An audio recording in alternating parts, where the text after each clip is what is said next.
Breaking news tonight at 5. Governor Newsom now asking for help from the federal government after a winter storm leaving extensive damages in its wake. High winds resulting in downed trees and power lines, leaving hundreds of thousands of people in Northern California in the dark. Take a look at this video I shot this morning in Midtown, where two large English elm trees crashed into historic homes on 27th Street.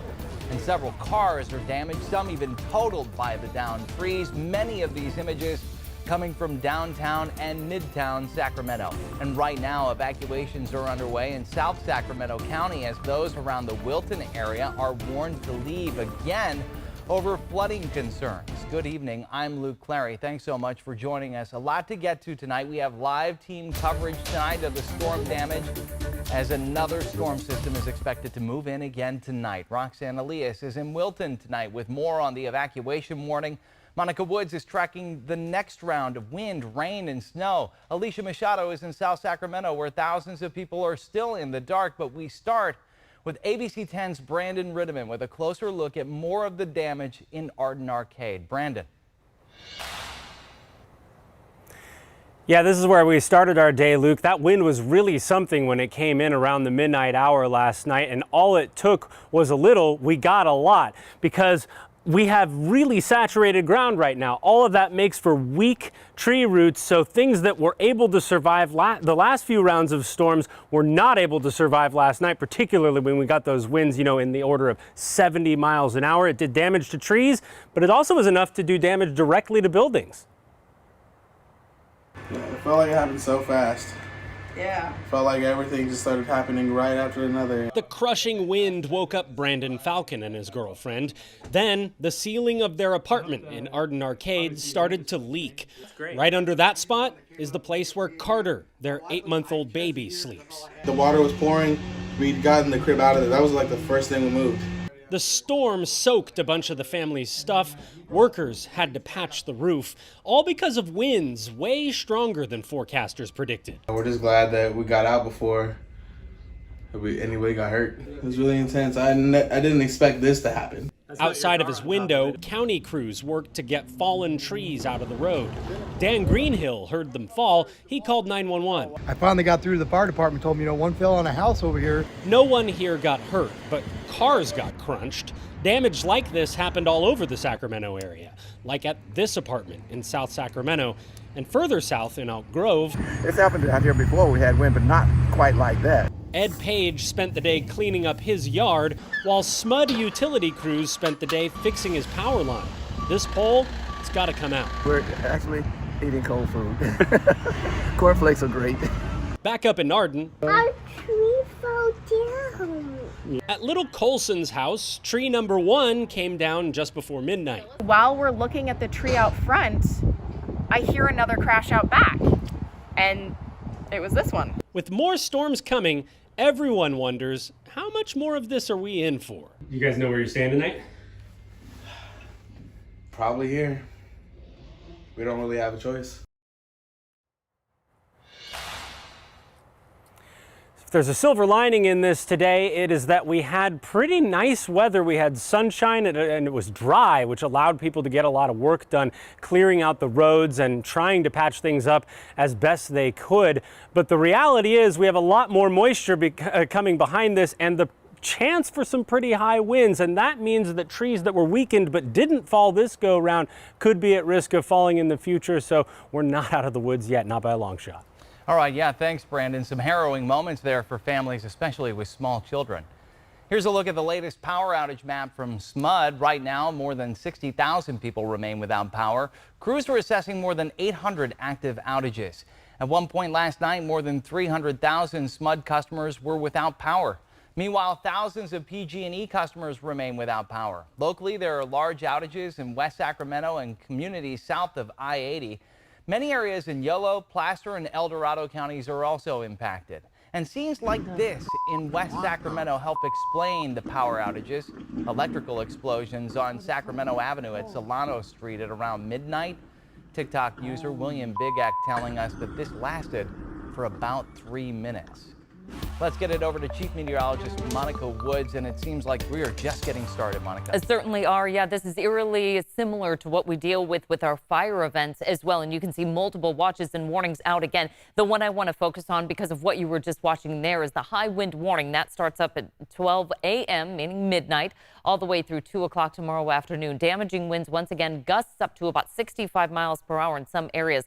Yesterday, we were forecasting those wind gusts up to about 50 plus miles per hour. That's exactly what we got. Anywhere from 35 to 50 mile per hour peak gusts throughout the valley. Marysville just a tad higher at 55 mile per hour peak gusts. Tonight, we're expecting them to be stronger, especially as we head to just after midnight, focusing at about 4 o'clock in the morning until 7 a.m. with peak gusts, again, over 50 miles per hour, in some places reaching 65 miles per hour, and that will take us right through the morning commute. That will be the worst of the winds. So this is once again a very overnight, early morning event with widespread power outages possible throughout the valley, the foothills, and the Sierra. So now is the time to prepare. Charge those phones, and if you have an electric vehicle, charge it now. Fill up your car and be prepared with important documents, to-go bags, and remembering our pets as well, because this will also be a flooding component to this. And that's because of the heavy rain developing overnight tonight through tomorrow. Again, just in time for the morning commute, with ponding on the roads and local creeks and streams getting very close to overflowing, if not overflowing, by the time we get to the early morning hours, and river flooding a potential as well. We've got that flood watch through Wednesday, Luke. So much more to unfold with multiple weather events in the pipeline. Yeah, and those high winds, actually, they're not the only concern tonight. The consistent rainfall is causing water levels to rise to the Sacramento River, leading to flooding concerns. And in Wilton, around 5,000 people are under an evacuation warning as flooding is expected Monday night. Some are already preparing to stay at nearby shelter, where others have plans to stick it out. Roxanne Elias is at the evacuation center in Elk Grove, where they're taking shelter now. Roxanne, how busy is it there? Luke, it's not that busy right now. There are only about a handful of people here. We can't go inside because of privacy reasons. But although the weather may seem calm right now, officials are warning to take it very seriously, especially after seeing how things took a turn for the worst very quickly during that first storm on New Year's Eve. Scary because the wind was like literally picking up the side of the car, and it was rocking it and picking it up and moving it. Saturday night was a scary one for Kimberly Gohm, who lives in her car right now. It prompted her to seek shelter at the evacuation center at the Sacramento Asian Sports Foundation in Elk Grove. I came here to this evacuation center when I woke up this morning and I seen the weather report. I just got that sinking, pitted feeling that these storms that were coming in tonight were not going to be good. The center is taking in people following an evacuation warning in Wilton and surrounding areas. People that evacuate, are under extreme stress. And so there's a psychological aspect of getting out of the shelter and getting someplace safe as well. This is drone video from today taken by Darnell Ferguson, who lives off Wilton Road. Despite the warning, he and his family don't plan to evacuate just yet.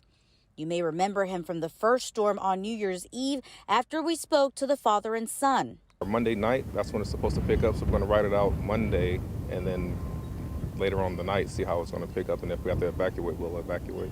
He says he's taking his chances, but that's because he feels he has the means to make it through. Others like Kimberly Gomes say they have no option but to take refuge. The shelter is providing her with safety and gives her peace of mind. Because it shows that somebody cares, you know what I mean? That somebody's willing to go above and beyond the call of duty to help those of us that are in a lesser position to have somewhere to stay.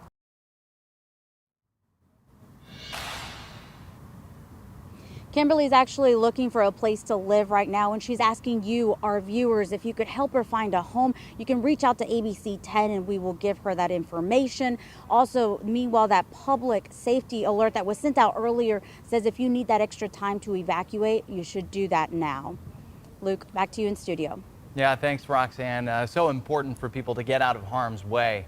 The Turlock Gospel Mission is gearing up to have safe, warm, and dry shelters for community members. You know, it's typically dry and quiet in Stanislaus County, and while temperatures aren't that low, the ongoing wet weather and the threat for flooding means that more people are in need of help, putting the homeless severely at risk. The mission is asking for the public's help. It needs hand warmers, water-resistant coats, socks of all sizes, and gently used boots and other clothing to help house and keep the increased number of people in need warm. They also say that financial donations are greatly appreciated. A tree fell on a woman last night and killed her. The woman was on the levee by North 5th Street, close to the American River, when the tree fell. She was transported to the hospital where she died. If you don't already have the ABC 10 app, now is the time to download it. The app is free and it will send you alerts on important weather updates for your area. We're back with more on the storms after this.